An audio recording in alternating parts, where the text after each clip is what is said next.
Gente, boa noite. Para quem me conhece, meu nome é Igor, eu sou médico nefrologista. Atualmente sou preceptor do programa de residência de nefrologia, tanto da Escola Paulista de Medicina quanto do Hospital Israelita Albert Einstein. E a nossa conversa de hoje é sobre distúrbios hidroeletrolíticos. Vejam que ficaria bastante extenso falar de todos os distúrbios hidroeletrolíticos possíveis na prática clínica, em especial no departamento de emergência, no pronto-socorro. Então, selecionei 3 principais para a gente falar, né? E 3 distúrbios que são mais prevalentes, importantes e com risco para a nossa população atendida no pronto-socorro, que é a hipercalcemia, hipercalemia e hiponatremia. Então, começando por hipercalcemia, começar com um caso clínico de uma paciente, um caso clínico real, 42 anos, sexo feminino, natural e procedente de São Paulo, um quadro de tosse há 4 meses da admissão, e foi levada ao pronto-socorro pelos familiares com esse quadro de tosse há 4 meses, improdutiva, dispneia esforços com piora lenta e progressiva, e atualmente aos pequenos esforços. E há uma semana ela começou a ficar confusa, e a família achou estranho e resolveu levá-la para o pronto-socorro. De antecedentes, é um paciente que tem um histórico de tabagismo, 10 anos maço, nega o uso de álcool e drogas, segundo a família, tem uma mãe que é hipertensa de 70 anos, uma filha de 16, usa indapamida, um diurético tiazídico, é hipertensa, tinha um antecedente cirúrgico aqui de cesariana e de apendicectomia apenas, nada mais.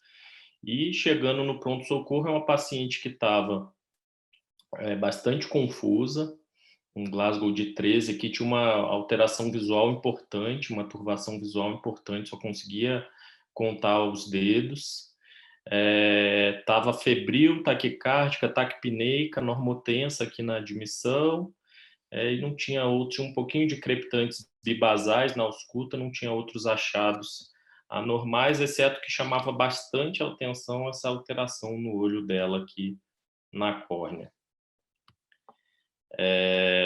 Tinha um eletro na admissão que tinha uma alteração bastante importante, que era um QT bastante curto, e os exames laboratoriais, o que chamava a atenção de forma mais exuberante era uma hipercalcemia grave, um calciônico de 2:1, se a gente levar em consideração um calciônico normal até 1,2, 1,3.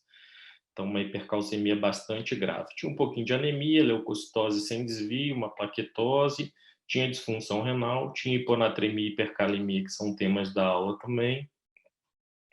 E aí toda a investigação foi feita em direção a esse quadro pulmonar, tinha pesquisa de tuberculose negativa, tinha um PTH que estava suprimido na vigência dessa hipercalcemia, a gente vai discutir um pouquinho da importância disso no segmento, e tinha vitamina D normal, né?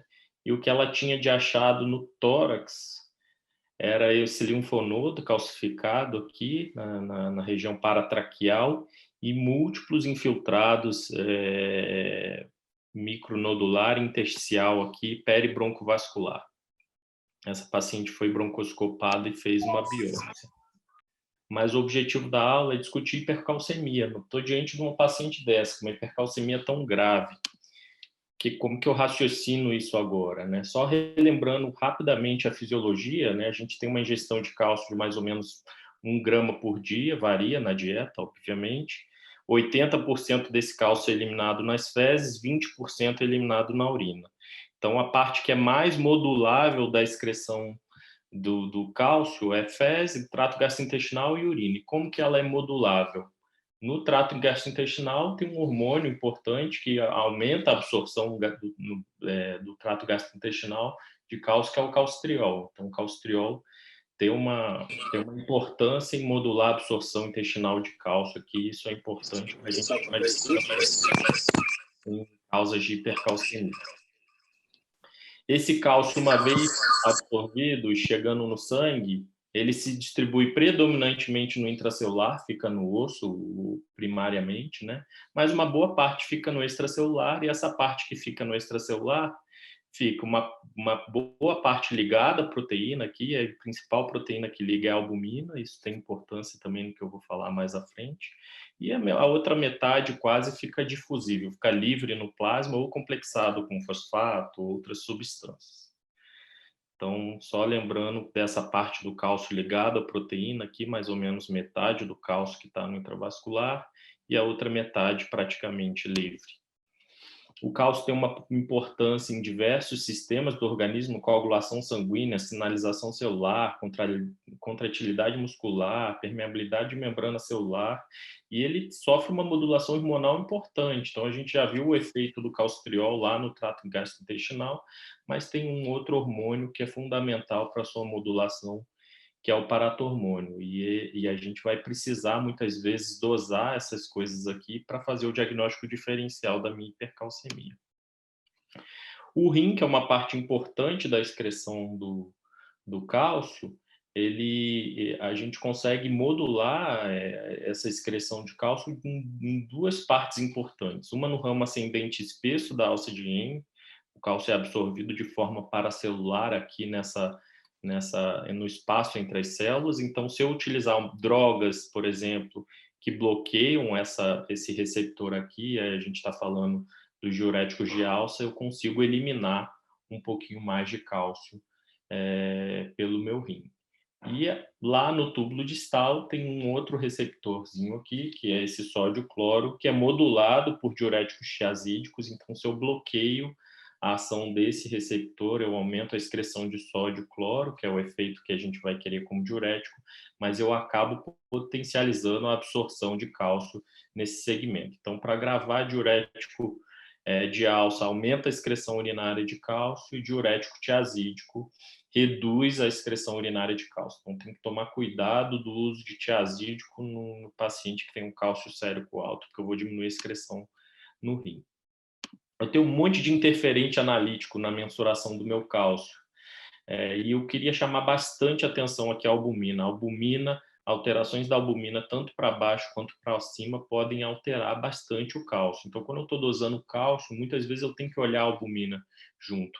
Tem várias outras alterações aqui. Por que eu mostrei esse slide? Porque, como tem muito interferente analítico laboratorial, na vigência de um distúrbio de cálcio, eu tenho que repetir. Eu tenho que repetir a dosagem, se eu pedir sem albumina, eu tenho que incluir nessa nova dosagem albumina. Eu posso incluir o calciônico, que é mais sensível às variações dessa correlação de hipercalcemia com sintomas. E como que eu defino hipercalcemia? Depende do valor de referência do seu laboratório, mas, em geral, um calciônico acima de 1,35 e um cálcio total acima de 11, a gente já consegue considerar hipercalcemia. Lembra que a gente precisa corrigir o cálcio total para a albumina, e existe uma fórmula para isso, né? Eu consigo estimar na vigência de hipoalbuminemia, como metade do meu cálcio está ligado à albumina, na vigência da albumina sérica baixa, isso tende a falsear o meu cálcio mais para baixo, eu posso não pegar uma hipercalcemia. Então, se eu tiver com cálcio normal, cálcio iônico aumentado, provavelmente o problema está aí, que eu não corrigi o meu cálcio para albumina.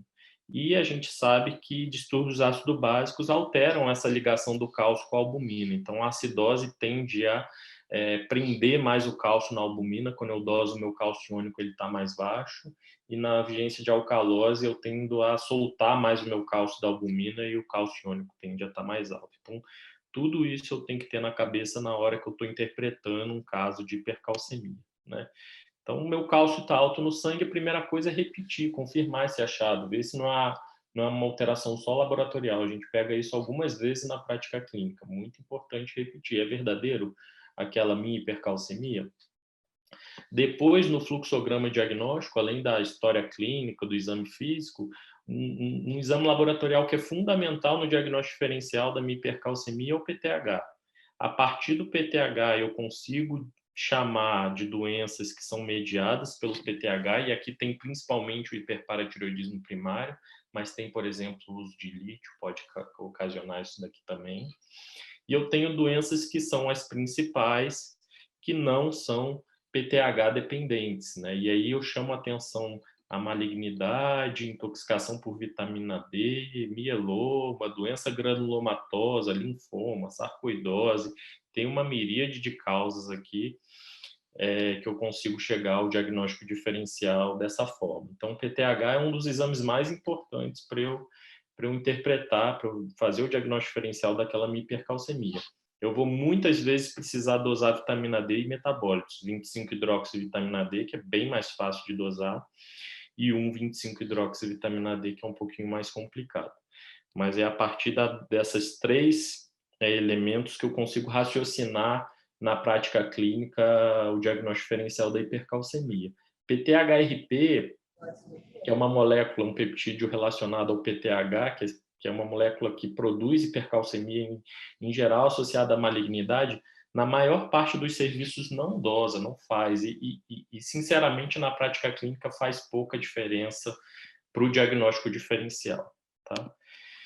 Então, pensando em etiologia, quando eu penso nas principais causas de hipercalcemia, eu lembro de hiperparatiroidismo primário e hipercalcemia da malignidade. Elas são doenças muito distintas, né? O hiperparatiroidismo primário é quase um achado incidental, é aquele paciente ambulatorial, você está pesquisando osteoporose, aí você pede para dosar um cálcio, você está investigando litíase, você pede para dosar um cálcio. Em geral, são pacientes completamente assintomáticos ou com sintomas muito lentamente progressivos e que são atribuíveis à hipercalcemia, como osteoporose, nefrolitíase, né? É uma população importante, é a maior causa de hipercalcemia de todas as causas ambulatoriais. Em geral, o paciente não vem sentindo nada. Por que isso é importante? Porque aquele paciente que chega no pronto-socorro com sintomas que são atribuíveis à hipercalcemia, em geral vai ser alguma neoplasia de base. E aí pulmão, mama, mieloma são as principais que a gente consegue identificar de causa ali depois no segmento da investigação. Então, chegou com hipercalcemia no pronto-socorro, e está sintomático, isso deve ser neoplasia até prova em contrário. Tá? A hipercalcemia da malignidade tem um prognóstico bem ruim. Quando a gente descobre esse paciente já com hipercalcemia, isso já denota um mau prognóstico. E a gente tem vários motivos de fazer hipercalcemia na malignidade. A principal delas é a hipercalcemia humoral da malignidade, que é a produção daquela molécula que parece um PTH e que age como um PTH. Mas a gente pode ter isso com lesão óssea lítica, a gente pode ter produção ectópica de 1,25-hidroxivitamina D, e a gente pode ter até secreção ectópica de PTH. O grosso é isso daqui, é PTHRP e hipercalcemia osteolítica, né? Então, na prática clínica, como a gente não consegue dosar isso de forma rotineira, e mesmo nos lugares onde a gente dosa, demora em geral 1, 2 semanas até a gente ter o resultado, a gente fica no diagnóstico diferencial procurando lesão lítica e, se não há lesão lítica, atribuindo aquela hipercalcemia à hipercalcemia humoral da malignidade. Isso não tem impacto muito no tratamento, como eu vou falar à frente, né? Então, vejam aqui que o PTH é um grande auxílio no diagnóstico diferencial das hipercalcemias. Quando eu pego um cálcio alto, daqui para cá, se eu tenho um PTH alto, que não está suprimido, que minha glândula não está fazendo a parte dela na vigência de hipercalcemia, pelo contrário, ela está secretando mais PTH do que deveria, eu penso em hiperparatiroidismo, lembra que tem aquela exceção do lítio. Quando eu tenho um PTH que está suprimido, eu vou pensar em neoplasia. Esse é o diagnóstico diferencial mais importante. Assim, as duas condições clínicas que mais frequentemente cursam com hipercalcemia. Vejam que o quadro clínico é super florido, né? Eu posso ter quadro clínico cardiovascular, desidratação, é uma coisa frequente no paciente que chega no pronto-socorro, alterações do intervalo QT, que eu vou falar um pouquinho mais à frente. Tem um paciente muito poliúrico, em geral, falando que está urinando muito quando ele já não está confuso e não consegue falar. Nefrolitíase só nos pacientes mais crônicos. muita fraqueza muscular, muito rebaixamento do nível de consciência, sonolência, às vezes o paciente chega comatoso, né? E alterações gastrointestinais são muito comuns também, mas não é a clínica que geralmente o paciente vem se queixando. Você vai cavucando na história e você consegue ver que ele já está constipado, tem quase uma semana que não evacua, enjoado, vomitando, lembrar de pesquisar como causa de pancreatite, naquelas pancreatites que não tem uma causa muito óbvia, né? No etilista, não tem colilitíase, lembrar de que hipercalcemia pode ser uma das causas também. A principal alteração eletrocardiográfica que é associada com distúrbio de cálcio é no intervalo QT, então vejam que hipocalcemia tem correlação com QT longo, né? E hipercalcemia, como era o nosso quadro clínico, no nosso paciente tem esse intervalo QT bastante encurtado. Então, isso às vezes é uma pista diagnóstica até sair o resultado dos exames, que demora algumas horas, aquele eletrocardiograma num paciente confuso, desidratado, constipado, pode dar uma pista diagnóstica. A gente classifica a hipercalcemia em leve, moderada, grave. Leve é um cálcio total em geral menor ou igual a 12. É aqui que a gente vai encontrar a população com hiperparatiroidismo primário. Dificilmente eles passam de um cálcio maior do que 12.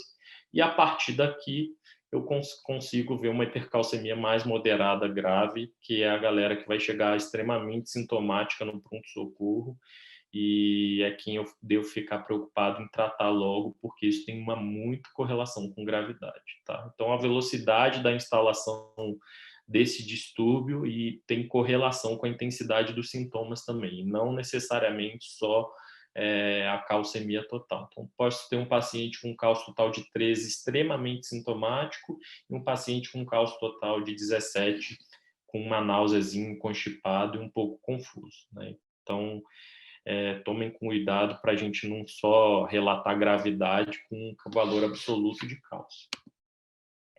O que eu faço para esse paciente de medida geral de tratamento no pronto-socorro, né? Medida geral, remover qualquer cálcio que esteja em qualquer aporte, ou está recebendo carbonato de cálcio, ou está com uma nutrição parenteral, que é mais comum em UTI, mas eu suspendo removo essa reposição de cálcio, né? Interrompo qualquer medicação hipercalcemiante, e aqui eu queria frisar muito o diurético tiazídico, é muito frequente o paciente ter hipercalcemia por uma neoplasia, por exemplo, está usando tiazídico porque ele é hipertenso, e esse tiazídico com certeza vai potencializar essa hipercalcemia, então suspenda ali na admissão. Tirar tudo que atrapalha o neurológico do paciente, que já tem um cálcio para atrapalhar, reduzir sedativo se estiver na UTI, tirar ele do leito se estiver imóvel, porque imobilismo é uma causa de hipercalcemia. Reposição de fosfato tem que tomar extremamente cuidado, não é infrequente o paciente que chega com hipercalcemia ter uma hipofosfatemia. Se você repor esse fosfato, você pode precipitar deposição de fosfato de cálcio nos tecidos, isso pode ser grave, né? Então, medidas gerais, principalmente checar se não está entrando cálcio, tirar a medicação que tem o potencial de aumentar o cálcio sérico, especialmente lembrar de vitamina D, lítio e tiazídico. A medida mais importante de todas no tratamento da hipercalcemia, hidratar. A gente hidratar para valer aqui, 3 a 6 litros de cristalóide em 24 horas. Sua meta é ter um débito urinário mais de 2 litros por dia. Em geral, eu, Igor, começo no pronto-socorro 1 litro de soro fisiológico a 0,9 a cada 6 horas, 4 litros por dia. Por que isso? Porque 4 litros por dia nos trabalhos guarda uma correlação em diminuir em 24 horas 2,4 da calcemia. Isso quer dizer que se o paciente chega no pronto-socorro ali com 16 de cálcio, no dia seguinte ele vai estar com 13,6, em torno de 14, reduz uns 2 o cálcio. Isso já melhora enormemente os sintomas neurológicos, principalmente dele. Cuidado, claro, com paciente cardiopata, com disfunção renal grave, em especial renal crônico. Disfunção renal aguda não, porque o cristalóide vai acabar tratando aquela lesão renal aguda pré-renal, mas cuidado com essa população, porque isso pode levar a sobrecarga de volume e congestão. Então, por que soro fisiológico e não ringer lactato? Porque soro fisiológico tem uma quantidade de sódio maior do que o Ringer lactato, e é essa quantidade de sódio maior que vai chegar lá no ramo ascendente espesso da alça de Henle e lá no ducto distal, e vai favorecer a eliminação de cálcio pelo meu tubo. Então, além do Ringer lactato ter menos sódio do que o soro fisiológico, ser menos eficaz dessa forma no tratamento da hipercalcemia, Ringer lactato tem cálcio também, então está dando uma solução para o seu paciente que já tem cálcio, ele já está hipercalcêmico, então evitem essa solução no tratamento da hipercalcemia, utilizar soro fisiológico a 0,9% mesmo, tá? Furosemida, gente, o efeito, apesar de eu mostrar para vocês lá naquele slide da fisiologia do rim, o efeito calciúrico é muito fraquinho da furosemida. Então, quando que a gente usa? A gente usa para evitar hipervolemia. Você está hiperidratando o seu paciente, dando 4 litros de soro fisiológico por dia, e você vai precisar muitas vezes dar isso por alguns dias. Em algum momento, esse paciente pode vir a ficar hipervolêmico. E é nesse momento que a gente vai usar a furosemida. Então, a furosemida, no contexto da hipercalcemia, entra muito mais com evidência de evitar a hipervolemia e tratar a congestão do que, de fato, aumentar a eliminação renal de cálcio e tratar a hipercalcemia. Tá? Então, cuidado com o uso de furosemida de forma inapropriada nessa população, porque é uma população que já está depletada, desidratada, chega seca mesmo, hipovolêmica, e você administrar a furosemida naquela fase inicial, especialmente, pode não ser bom. Em geral, a gente vai precisar isso no segundo, terceiro, quarto dia, quando precisa, tá? Então, utilizar só com esse intuito.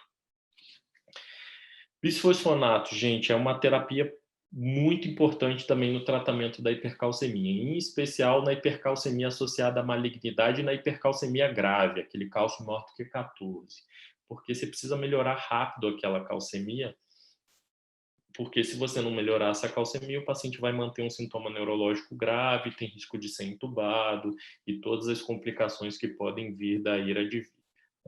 Então, o bisfosfonato mais potente que a gente tem na prática clínica é o ácido zoledrônico. Ele pode ser administrado rapidamente, 15 minutos, diferente do pamidronato, que a gente tem que fazer em algumas horas. E ele tem um potencial de normalizar a calcemia rapidinho, em menos de 3 dias. Claro que demora 48, 72 horas até ele ter o pico da ação. Né? Problema dele, a gente não consegue usar com uma taxa de filtração glomerular menor do que 30, ele é potencialmente nefrotóxico, ele pode gerar NTA, né, injúria tubular aguda. Então, uma droga que, quando tem disfunção renal grave, a gente deixa para utilizar num segundo momento. Hidrata primeiro, vê se aquele 2,9 de creatinina do nosso paciente que ele chegou melhorou, depois, lá na frente, no segundo, no terceiro dia, a gente administra o ácido zoledrônico. Já o pamidronato, a gente pode utilizar até para disfunção renal grave. Então, pacientes que chegam com hipercalcemia grave, que a gente precisa hidratar e quer fazer um bisfosfonato rápido, pamidronato é uma opção, além de ser a opção mais comum, bem mais barata do que o ácido zoledrônico. Então, o que a gente utiliza mesmo na prática clínica, pela disponibilidade e custo, é pamidronato. Dá para utilizar esse anticorpo monoclonal contra o RANK ligante, que é o denosumab. Então, o denosumab ele impede a ligação do RANK, que é essa proteína do precursor osteoclasto, ao RANKL, que está lá no osteoblasto, e impede a maturação desse osteoclasto, do osteoclasto precursor para o maduro. E isso é importante porque é essa célula aqui que vai agir lá no osso e fazendo reabsorção e aumentando ainda mais a calcemia. Então, a gente pode utilizar dessa medicação, em especial nos pacientes que têm disfunção renal grave, dialítico, inclusive, a gente pode utilizar o denosumab no tratamento da hipercalcemia. Não é comum utilizar. Na população que produz vitamina D em excesso, que tem granuloma, que tem linfoma, esse grupo de células aqui tem uma enzima chamada alfa-hidroxilase. O que essa enzima faz? Ela converte a vitamina D que a gente ingere sob a forma de alimento ou sob a forma de reposição, por exemplo, colecalciferol, e converte essa 25-hidroxivitamina D para 1,25-hidroxivitamina D, que é o calcitriol. E a gente sabe que esse calcitriol em excesso vai agir lá no trato gastrointestinal, aumentando a absorção de cálcio e causando hipercalcemia. Então, a gente tem grupos de doença que tem granuloma em excesso ou que tem essa enzima em excesso. Então, doenças granulomatosas todas podem causar isso, tuberculose, sarcoidose, beriliose, e linfoma pode causar isso dessa forma. Então, o corticoide, por exemplo, ele tem um efeito de inibir essa enzima nesses granulomas, nessas células dessas doenças, e impedir a conversão dessa 25-hidroxivitamina D para 1,25-hidroxivitamina D. Então, faz parte do tratamento dessas condições clínicas, usar corticoide também. Usar corticoide empírico para toda e qualquer hipercalcemia é perigoso, né? Isso pode atrapalhar o diagnóstico da doença de base, principalmente se for uma doença linfoproliferativa, antes de biopsiar, etc.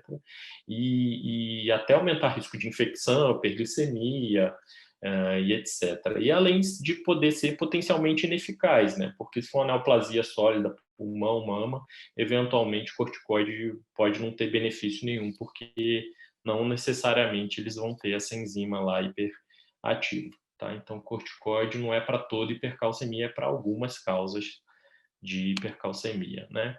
Sinacalcete é uma droga que se liga lá na paratiroide, ele mimetiza a ação do cálcio, e a gente utiliza basicamente nos distúrbios da paratiroide quando a gente não consegue operar. O paciente é um coronariopata grave, alto risco cirúrgico, ou é um carcinoma de paratiroide, a gente utiliza essa medicação que é o Sinacalcete. Então, é incomum a gente utilizar na prática clínica também, no tratamento da hipercalcemia.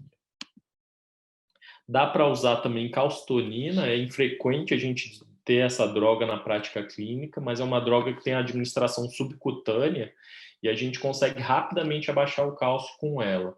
O grande problema dela é taquifilaxia, ou seja, você usa e logo em 2, 3 dias a gente perde o efeito e não consegue mais manter o uso da calcitonina. Para que a gente utiliza isso no dia a dia?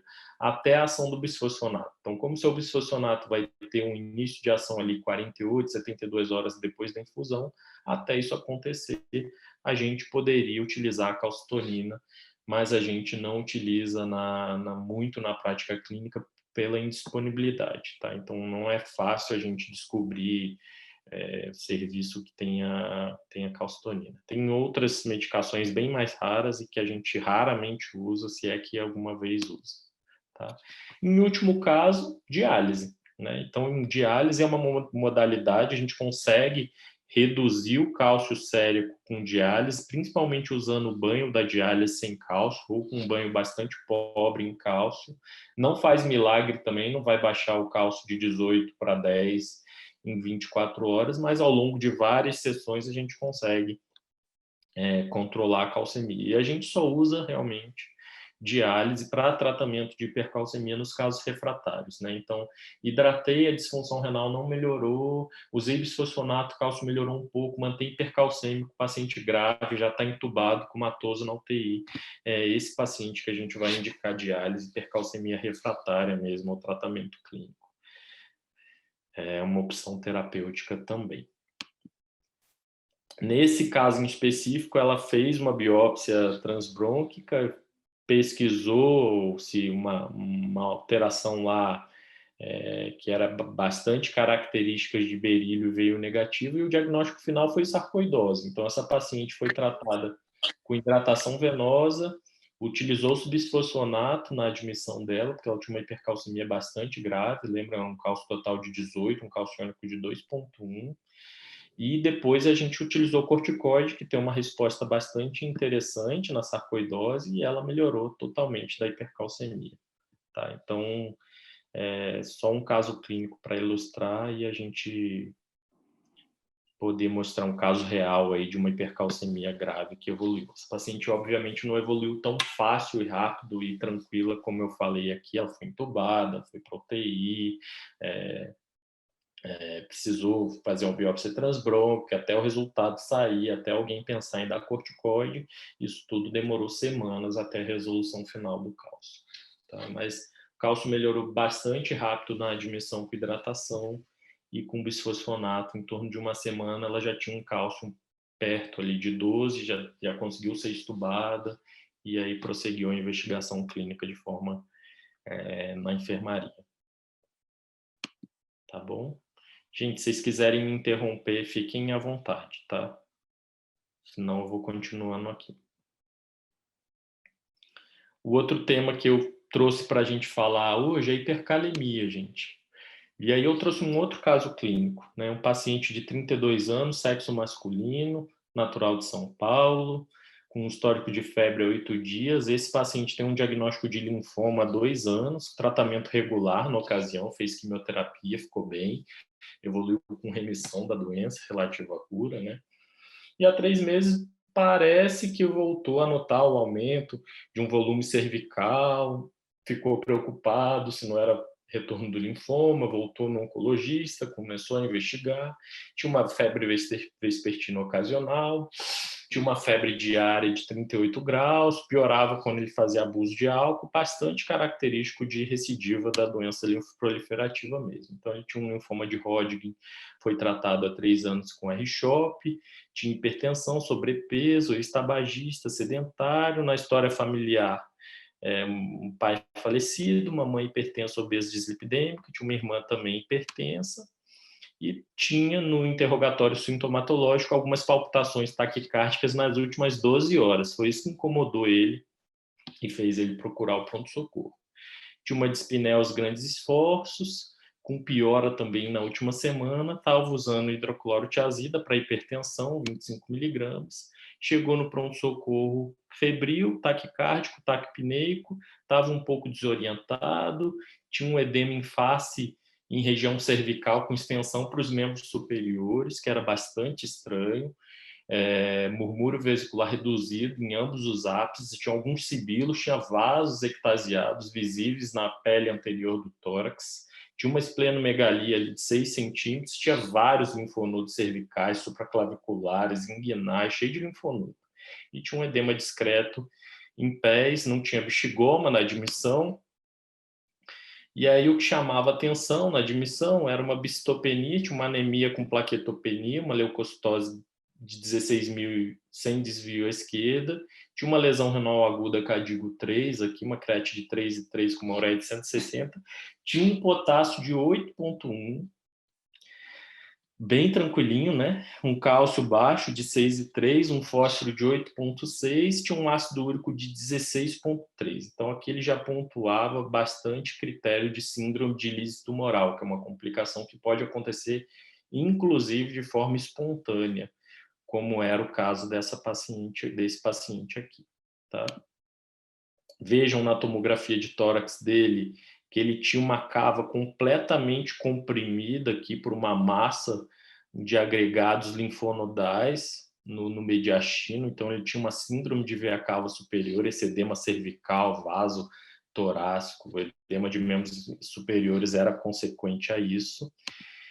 E tinha um eletro bastante tranquilinho na chegada, né? Esse QRS, aí, esse padrão bastante sinusoide, desesperador, né?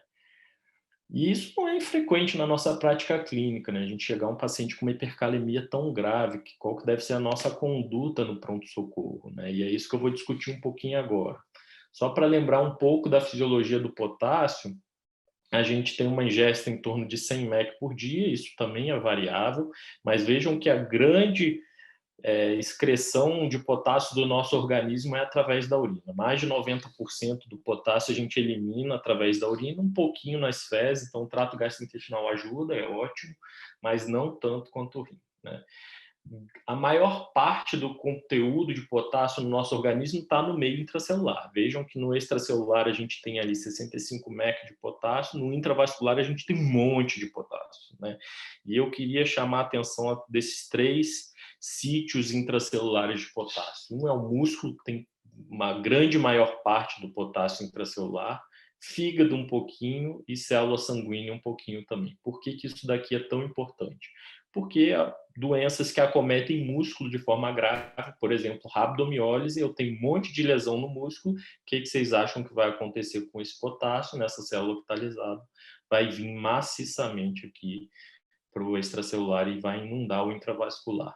Insuficiência hepática aguda grave, pode acontecer hipercalemia também, e hemólise, pode acontecer hipercalemia também. E a gente tem essa modulação do intracelular com o extracelular, com um shift transcelular, que a gente chama, com coisas que fazem o potássio sair do intravascular e entrar dentro da célula, e coisas que fazem o potássio sair da célula para o meio intravascular. Então, por exemplo, alcalose, uso de beta-agonista adrenérgico, insulina, vai fazer esse potássio sair do intravascular e entrar para dentro da célula, e a gente pode utilizar alguma dessas situações aqui para tratar a hipercalemia. Eu vou falar um pouquinho à frente, né? Então, vejam aqui no músculo a ação de insulina e catecolamina para a indução da entrada do potássio no intracelular. Quando eu tenho ligação do meu beta-2 agonista aqui na célula, ou da insulina com glicose, eu ativo uma cascata intracelular que vai ativar a sódio-potássio ATPase. Tudo isso vai fazer o sódio sair por dentro da célula, para fora da célula, e o potássio entrar para dentro da célula. Como a principal célula do organismo que contém o potássio intracelular é a célula muscular estriada esquelética, e isso pode ser potencialmente benéfico no tratamento. Em relação ao distúrbio ácido-base e osmolaridade, a recíproca é verdadeira. Então, quando a gente tem uma acidose metabólica fora aqui da célula, eu aumento a entrada do meu H+ na célula, impeço que esse H+ saia da célula, e isso aumenta o meu potássio lá no extracelular. Então, tratar a acidose melhora o shift do potássio daqui de fora da célula para dentro da célula. Então, tem um efeito importante do bicarbonato no tratamento da hipercalemia também, que eu vou falar um pouquinho mais para frente. E eu tenho 2 sítios importantes de eliminação de potássio no meu rim. Um é lá no ramo ascendente espesso, que a gente já falou um pouquinho de cálcio. A gente tem um canal de potássio bastante importante aqui, que é o ROM, que esse canal aqui que é inibido por furosemida, né? Então, o fato de eu utilizar diurético de alça aumenta a minha excreção urinária de potássio, e eu tenho esse canal aqui no ducto distal, que é o sódio cloreto, que é inibido por tiazídico e que também aumenta a minha excreção urinária de potássio, né? Então, eu tenho 2 sítios de excreção de potássio importantes e que podem ser potencializados por diuréticos, né? Na parte mais distal, lá do túbulo distal, eu tenho um canal chamado canal epitelial de sódio, que é estimulado pela aldosterona. Então, na vigência de uma aldosterona alta, ele aumenta a absorção de sódio e aumenta a excreção de potássio. Então, a aldosterona é um aliado aí na excreção de potássio, tá?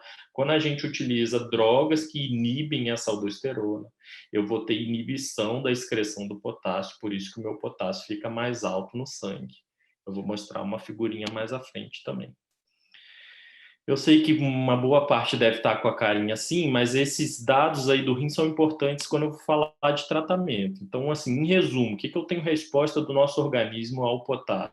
Eu tenho uma resposta renal, aumentando a aldosterona ou aumentando o transporte de potássio por todos aqueles transportadores da alça de Henle no ducto distal. Eu tenho efeitos não renais, eu posso aumentar a liberação de insulina, eu posso modular meu ácido base, por exemplo, hiperventilando, induzindo alcalose para melhorar o shift de potássio, e eu tenho um efeito intestinal que é bem menos intenso do que os outros acima, tá? Então, o meu organismo consegue, de forma adequada, regular. Então, vejam que se eu tenho disfunção renal, vai ser o meu principal problema na eliminação desse meu potássio, tá? Por que falar de potássio é tão importante, gente? Porque hipercalemia está associada à mortalidade, evento adverso cardiovascular, evento adverso renal, e isso é de particular importância na população que tem diabetes, doença renal crônica e insuficiência cardíaca. Essa é a galera que mais vai morrer com hipercalemia, de forma desproporcional a quem não tem nenhuma comorbidade. Quem não tem muita comorbidade tolera um pouquinho mais de potássio, em termos de mortalidade, conforme vai agregando aqui morbidade cardiovascular, diabetes e doença renal, essa mortalidade se incrementa de forma proporcional. Então, essa é a população que eu tenho que ficar com medo de forma importante de hipercalemia, até porque eles usam medicações que aumentam o potássio, né? Usam IECA, usam BRA, usam espirulactona, e eu tenho que monitorar e tenho que lembrar de hipercalemia nessa população. Qual que é o meu raciocínio diagnóstico, então, na hipercalemia? Ele é relativamente simples. Ou eu estou lisando célula do sangue ou do músculo demais, igual eu mostrei para vocês, ou eu tenho uma redistribuição, que isso daqui não é muito frequente, mas eu posso ver isso na cetoacidose diabética, numa acidose metabólica grave, usei succinilcolina para intubar alguém e o paciente parou um minuto depois da indução e não era hipoxemia, tem que lembrar de potássio, intoxicação por digoxina, são causas de redistribuição, de shift transcelular de potássio. Não sendo isso, eu tenho que pensar em duas coisas. Ou estou dando potássio demais, isso é muito frequente na prática clínica, não é incomum a gente chegar para avaliar um caso de hipercalemia e está lá entrando um soro de manutenção com potássio. Então, assim, viu um paciente com hipercalemia, a primeira coisa é checar se na prescrição dele não está entrando um potássio ou via interal ou via intravenoso de forma inadvertida. E, em segundo lugar, o rim vai ser o culpado, né? Como 90% da excreção do meu potássio é pelo rim, eu vou ter problema, seja com redução da taxa de filtração glomerular, disfunção renal aguda e crônica, ou porque a minha aldosterona não está funcionando da forma que eu deveria, e tem vários motivos para isso, né? Mas não sendo lise celular, não sendo redistribuição, não está repondo de forma inapropriadamente, pode olhar o seu rim, que com certeza ele deve ser um dos culpados ali daquela hipercalemia, né?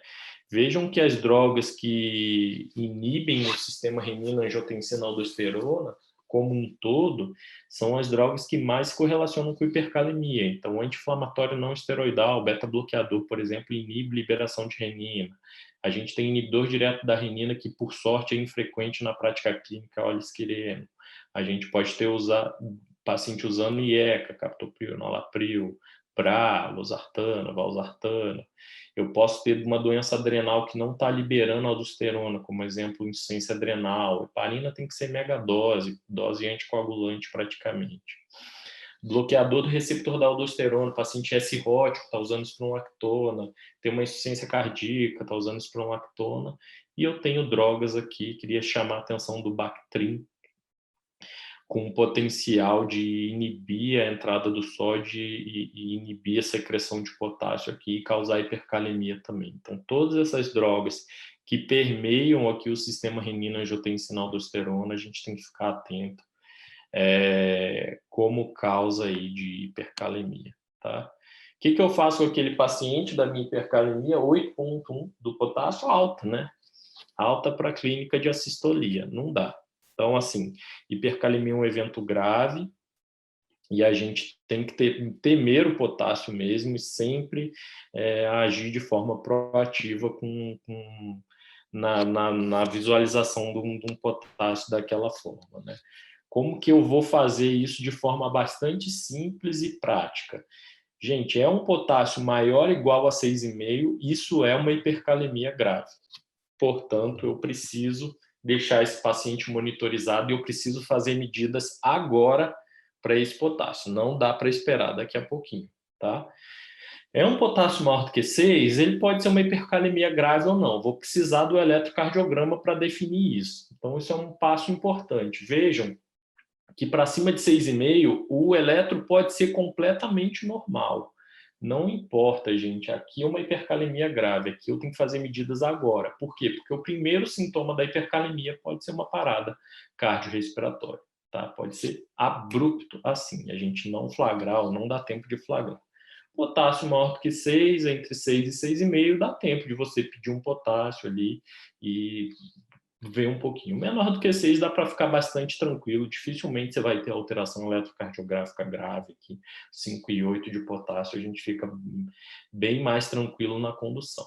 Tá? Então, 6,5 é um valor de corte importante para mandar ele para a sala de emergência, monitorizar, fazer medidas logo onde é que você esteja. Né? E esse vermelho sinaliza uma população que tem alto risco de evolução com parada cardiorrespiratória. Então, tem que fazer uma medida agora, que é infundir cálcio. Então, a infusão de de cálcio, seja ele qual for a formulação, gluconato de cálcio, cloreto de cálcio, é super importante nessa fase aqui. Nessa hipercalemia moderada, você ganha um pouquinho mais de tempo. Cara, claro que se tem alteração eletrocardiográfica, você vai fazer medidas como o cálcio também, mas você pode ganhar mais tempo para fazer outras medidas que a gente vai falar mais à frente, mais a fundo, glicoinsulina, salbutamol, bicarbonato diurético, considerar diálise, etc. Tá? E aí, só um parênteses sobre eletrocardiograma.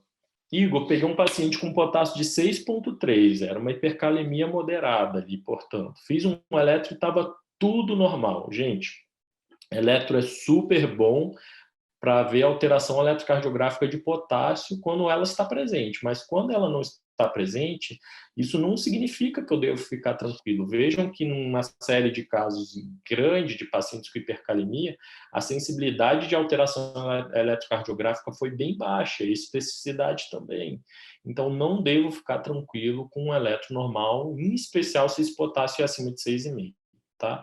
A gente tem uma correlação de nível de potássio, gravidade da hipercalemia e alteração eletrocardiográfica. Então, em torno de 6, eu começo a ver onda T apiculada, 6,5, 7, o meu intervalo PR se alarga, o meu QRS fica alargado também, a minha onda T fica um pouco mais alargada, a base, e ainda mais apiculada, e 8, 9, eu tenho perda de onda P, onda sinusoidal, parecida com a que a gente viu no nosso paciente, né?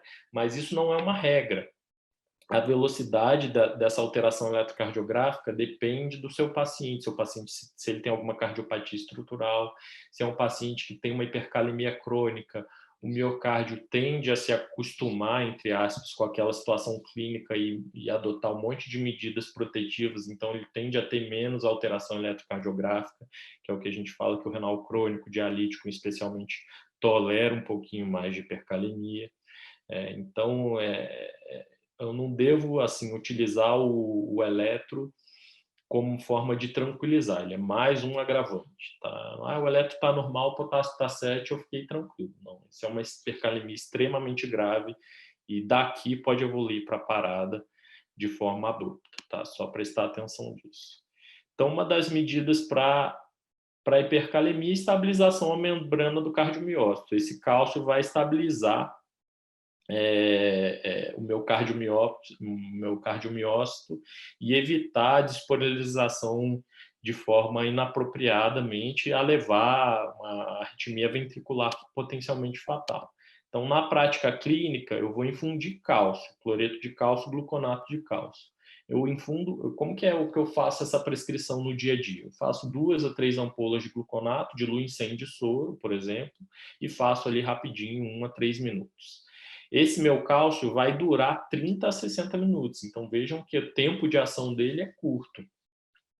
E alguns erros que eu vejo na prática clínica erro número 1, fiz 2 ampolas de cálcio, virei as costas, estou tranquilo, meu paciente ficou resolvido da minha hipercalcemia. Não, você tem que fazer outras medidas para a sua hipercalcemia e outra. A alteração eletrocardiográfica grave, ela tem que reverter.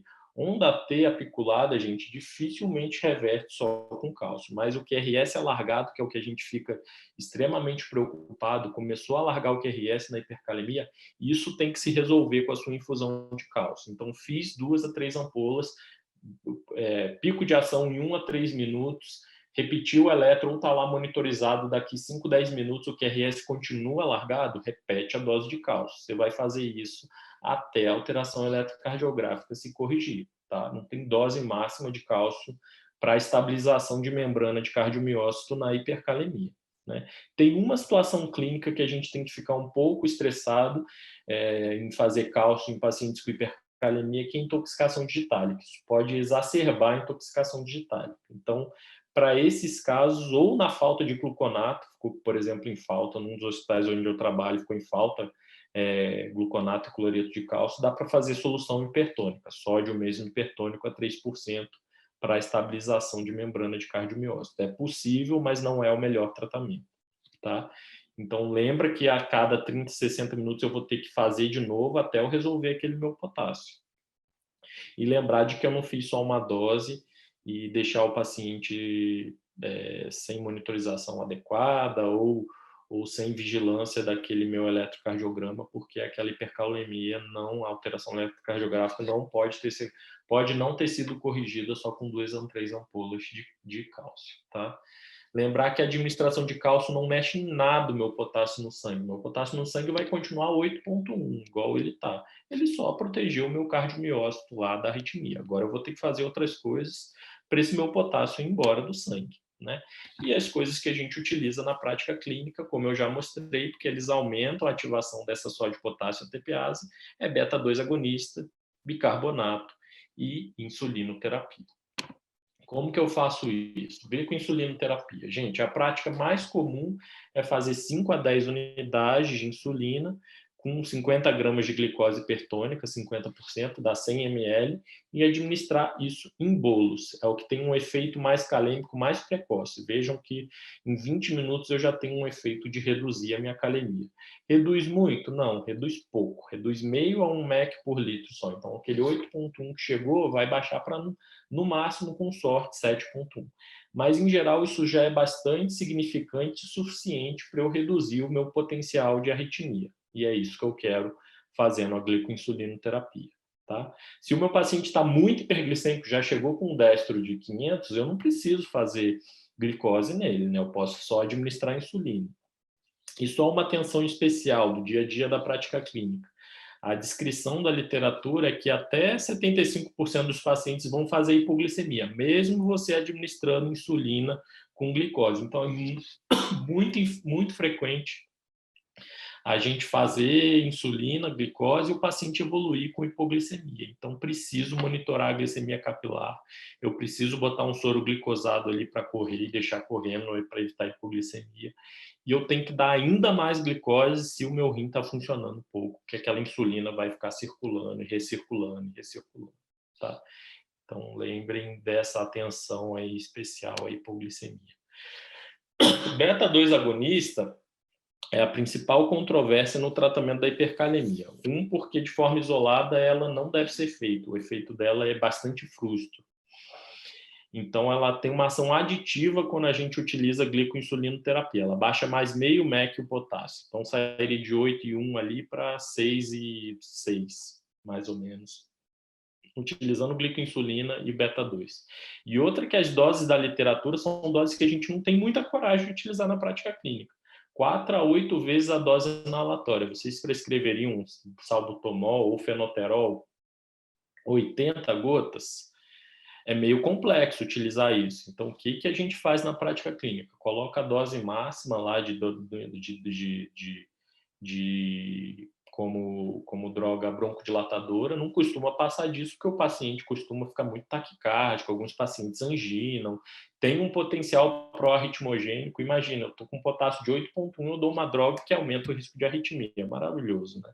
Então, assim, a gente, apesar da dose descrita na literatura, a gente não costuma utilizar essas doses na prática clínica, a gente utiliza a dose inalatória habitual lá do salbutamol.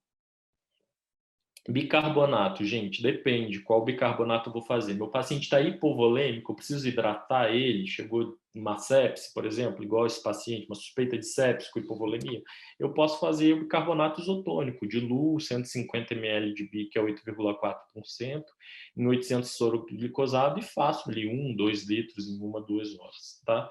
Se o meu paciente está euvolêmico, ou eventualmente até quando está hipervolêmico, com muito medo, eu faço ele de forma pura. Pego o bicarbonato a 8,4%, que é o que vem na formulação em ampola ou um soro, e faço ali meio 1 mEq por quilo em bolos, repito a gaso depois de 1 a 2 horas. Né? Lembrando que o bicarbonato só é eficaz para tratamento de hipercalemia na vigência de acidose metabólica, tem riscos, né? Pode fazer hipernatremia, a gente não sabe se tem benefício fazer isso em paciente que já faz hemodiálise, e toda a solução hipertônica que a gente faz aumenta a osmolaridade do sangue, e isso puxa o potássio de dentro da célula para o intravascular, tem o potencial de fazer hipercalemia rebote. Né?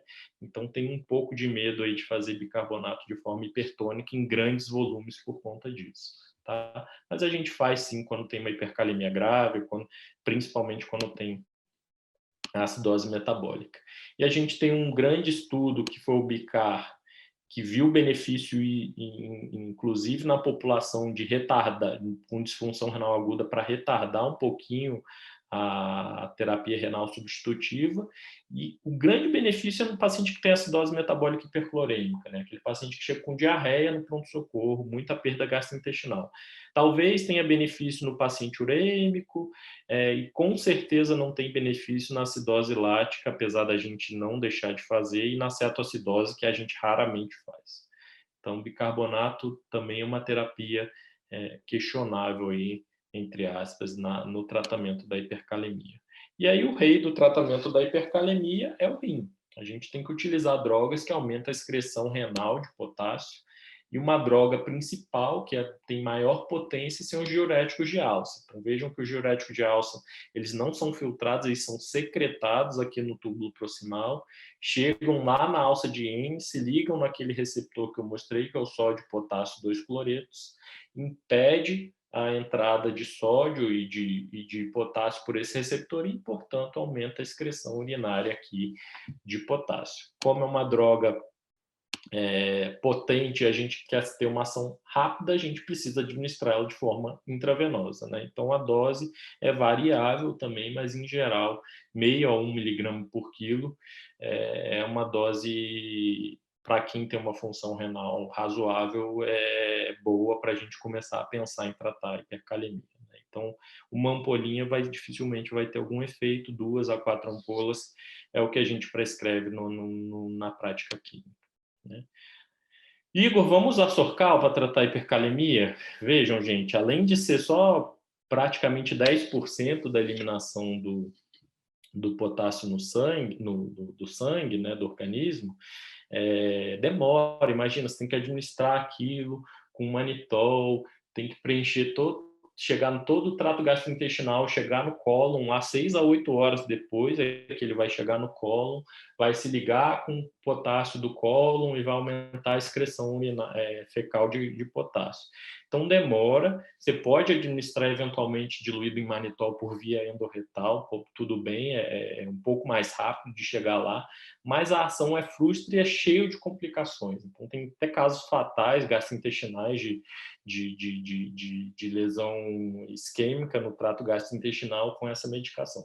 Então, para hipercalemia aguda, aquele paciente chega no pronto-socorro com potássio alto, ele é pouco eficaz. A gente tem drogas novas, como, por exemplo, o Patiromerta, que era previsto para chegar no Brasil esse ano, inclusive, não chegou por conta da pandemia, que provavelmente são mais eficazes no tratamento da hipercalemia, em grudar esse potássio no trato gastrointestinal e aumentar a eliminação fecal.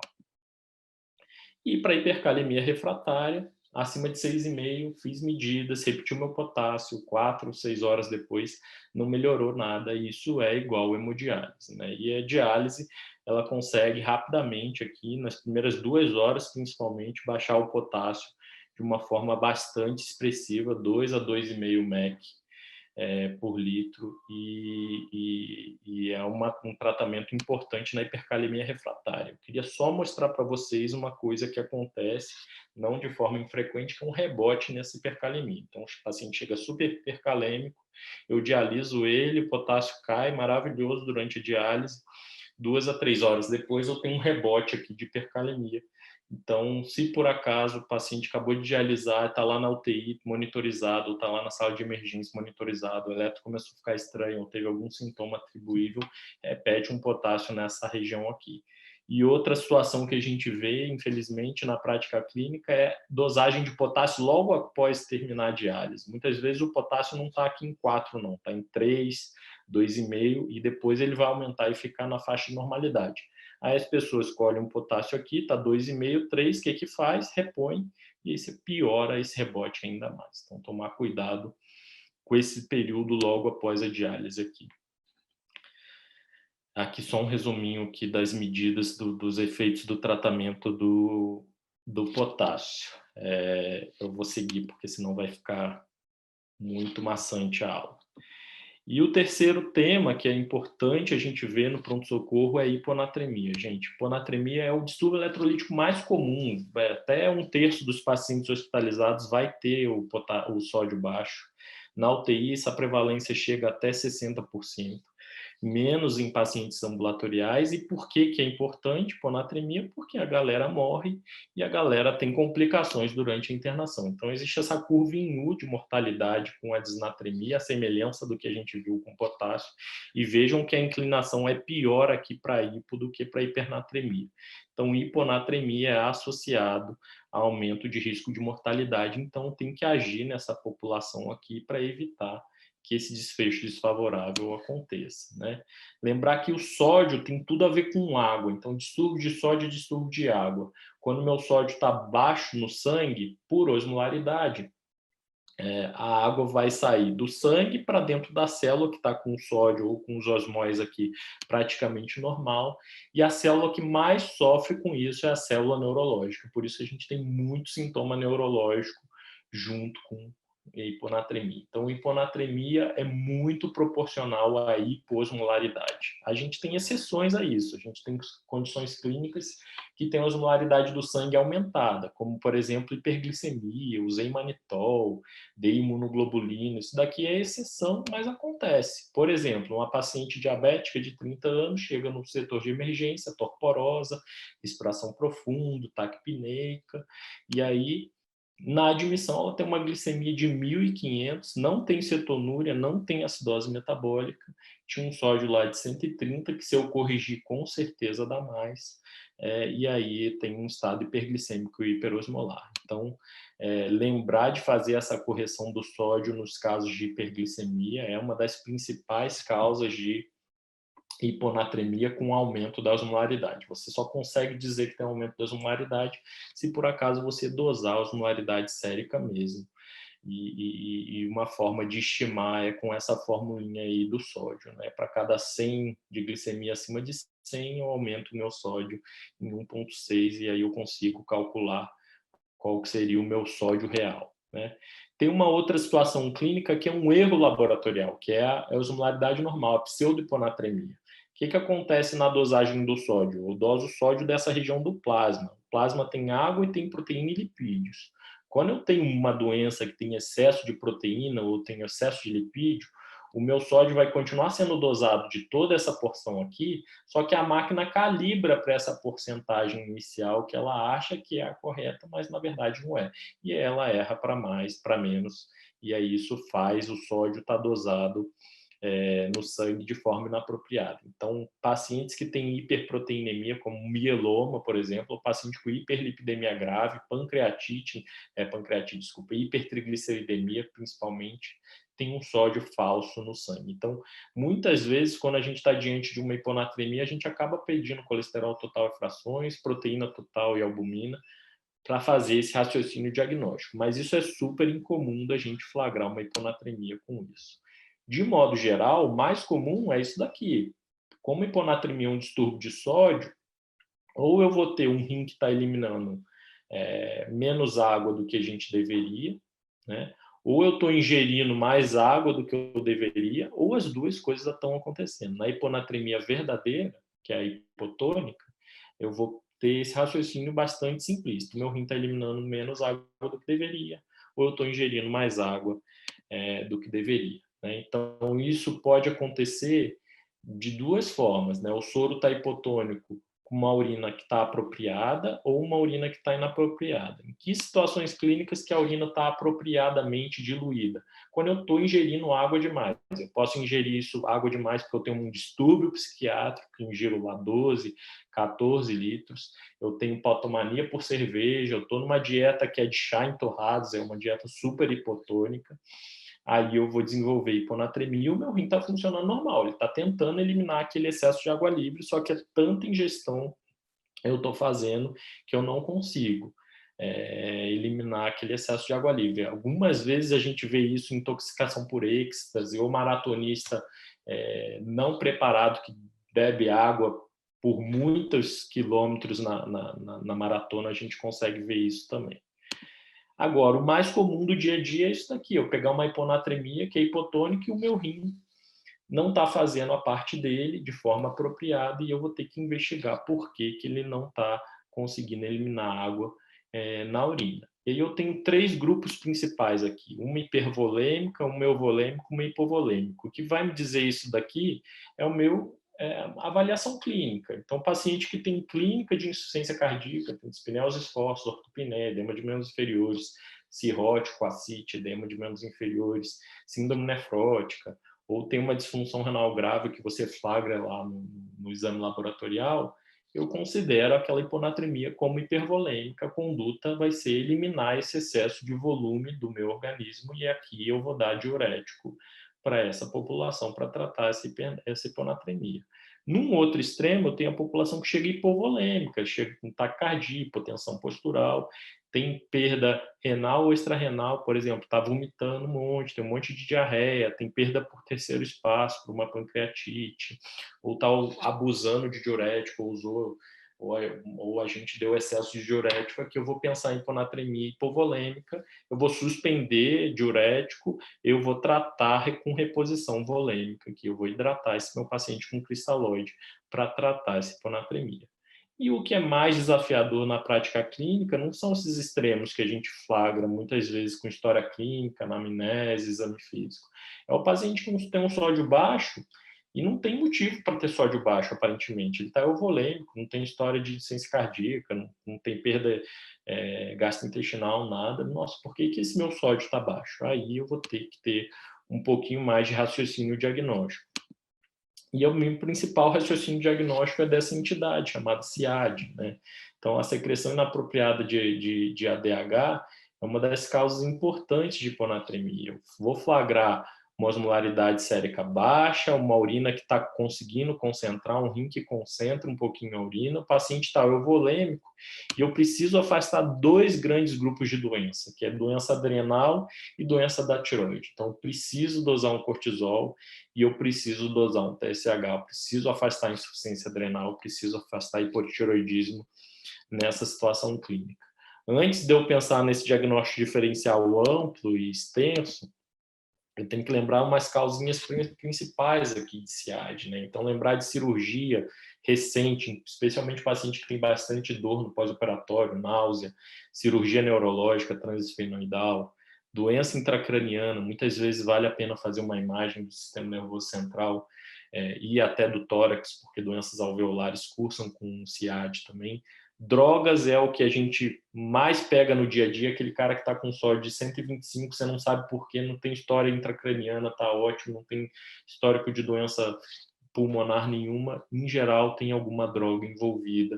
E aí eu queria lembrar para vocês os inibidores da recaptação da serotonina aqui como um grupo importante, né? E a gente tem neoplasia, por exemplo, causando SIAD também, né?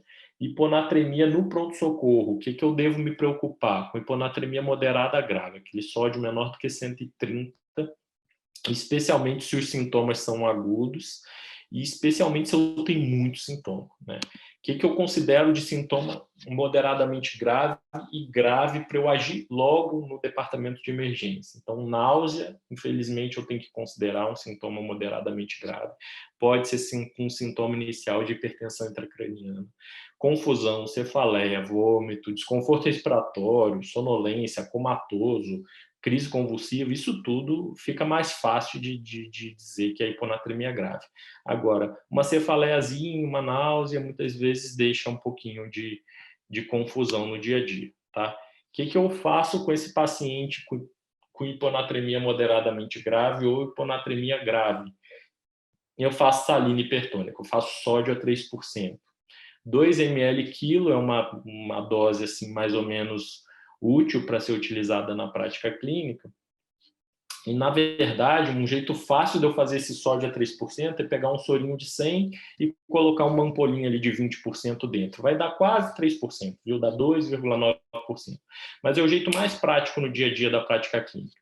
Faz isso, deixa correr 2 bolsinhas, vai dar um pouquinho mais de 200, reavalia o seu paciente.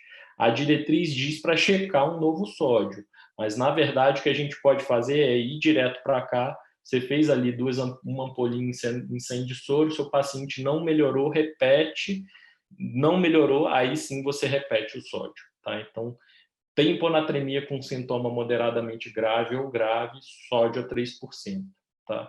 eu preciso tratar essa hiponatremia grave, porque aquele sintoma neurológico grave pode ser atribuível à hipertensão intracraniana e eu quero resolver isso de forma rápida. Tá? Então, faço esses 200 ml, aí, por exemplo, de soro a 3%. O sintoma melhorou? Ótimo. Provavelmente aquele sintoma neurológico era de hiponatremia mesmo.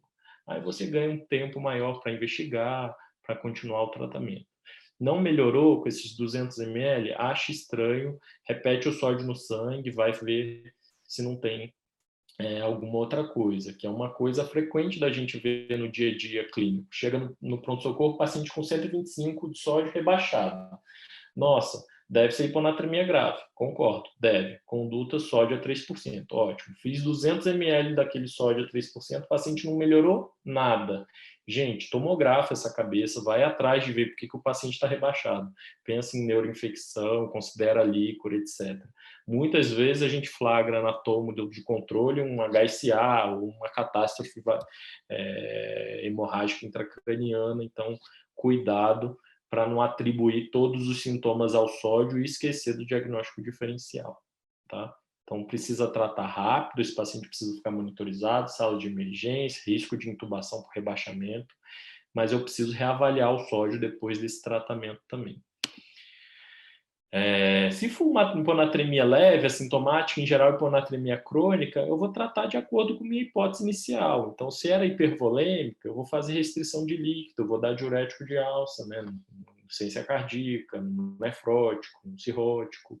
Se era um paciente hipovolêmico, eu vou fazer cristalóide e depois eu vou repetir o sódio. É difícil você pegar sódio menor do que 125, hiponatremia moderada grave, em pacientes com hipervolemia ou hipovolemia como causa.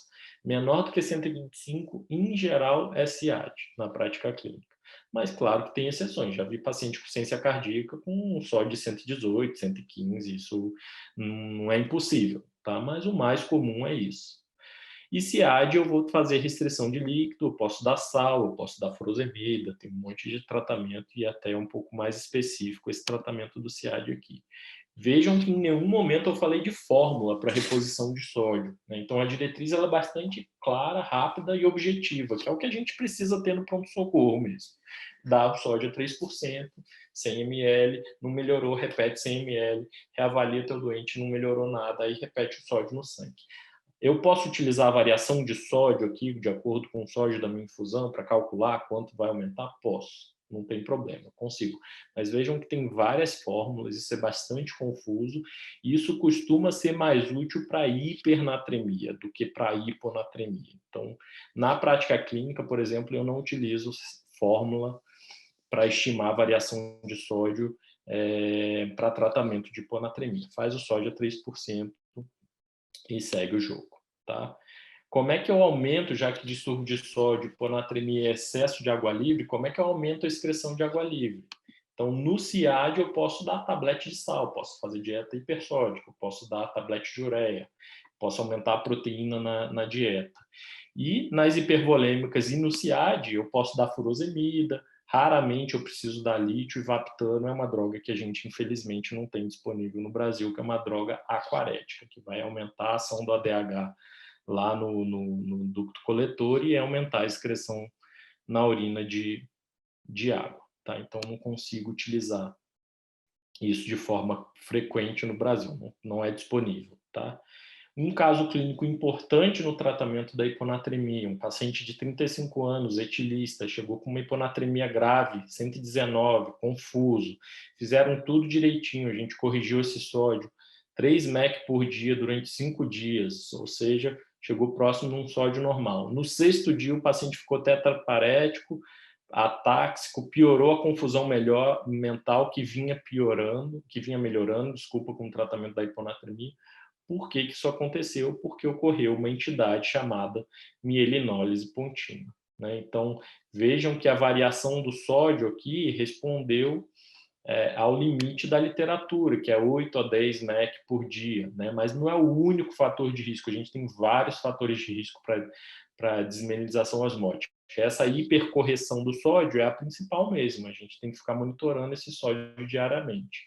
mas o paciente, o fato dele ser etilista, desnutrido, às vezes cirrótico, tem hipocalemia, uma hiponatremia muito grave na admissão, essa é a galera que vai evoluir, que tem mais risco de evoluir com mielinólise e mais risco de complicação. Nossa, Igor, fiz aquele sódio a 3%, achei que era assim, melhorou o neurológico um pouco, deixei o paciente com restrição hídrica e furosemida, achando que era CIAD, enquanto investigava. No dia seguinte, o sódio que era 119 e no controle estava 124. No dia seguinte foi para 130, variou mais do que os 10 max de limite. Conduta, eu tento abaixar de novo esse sódio. Tá? Então, isso é uma conduta bem específica, mas eu posso fazer isso para prevenir a melinólise. Eu faço isso com soro glicosado, mais comumente. Faço 10 ml quilo de glicose a 5%, corro rapidinho ali 1 hora, doso o sódio de novo para ver se foi efetivo. Tá?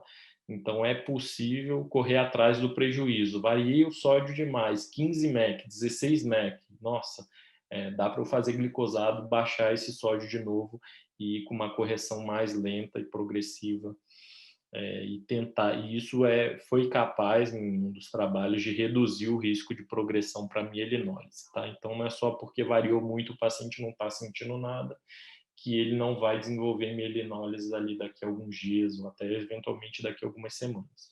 Eu posso baixar esse sódio de novo para tentar evitar isso. Ok, gente?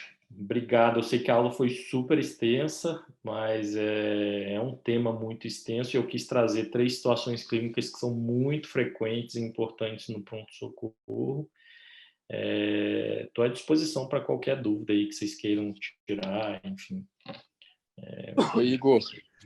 Obrigado, cara, pelas aulas, pela aula e pela discussão dos casos clínicos.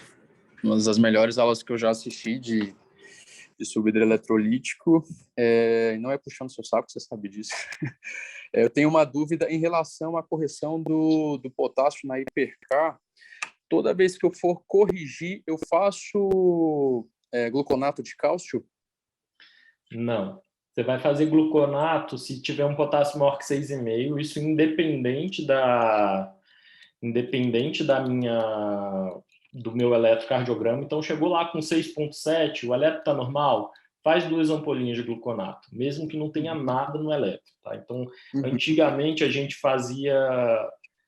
só fazia gluconato quando tinha alteração eletrocardiográfica. Aí teve essa diretriz aí de 2019, que sugeriu-se que se fizessem todo o potássio acima de 6,5, porque é imprevisível essa evolução do eletro normal com uma alteração eletrocardiográfica grave, uma arritmia ventricular, por exemplo. Eu digo assim, por exemplo, eu peguei um potássio de, sei lá, 7, 8, e aí eu precisei fazer essa primeira correção, fiz o gluconato, abaixou pouco, eu faço de novo na nova correção um novo gluconato. Faz. Ali depois de 1 hora, mais ou menos, se o seu potássio não tiver reduzido, ou se ainda tiver alteração eletrocardiográfica, principalmente, você repete a dose do gluconato. Porque ela dura pouco tempo, né? Na verdade, o gluconato serve para quê? Serve para eu estabilizar a membrana, enquanto as outras medidas não estão agindo, né? Então, faço gluconato e logo depois eu já vou correr com insulina, vou fazer beta-glucosamina, as outras medidas. furosemida, etc. Entendi. Beleza. Então, esse vermelhinho aqui é o que é imprescindível fazer gluconato. Tá? Acima de 6 com alteração eletrocardiográfica e maior ou igual a 6,5 sempre. Ainda não. Nas outras condições é um pouco mais controverso. Não, beleza.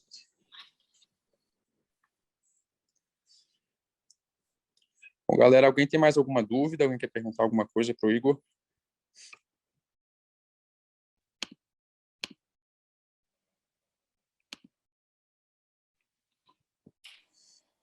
Bom, Igor, eu acho que é isso. Obrigado mais uma vez. Que dia você vai estar no hospital para te entregar? Segunda que vem. Segunda que vem? Beleza. Eu também vou estar lá, então a gente se vê, eu te entrego. Show.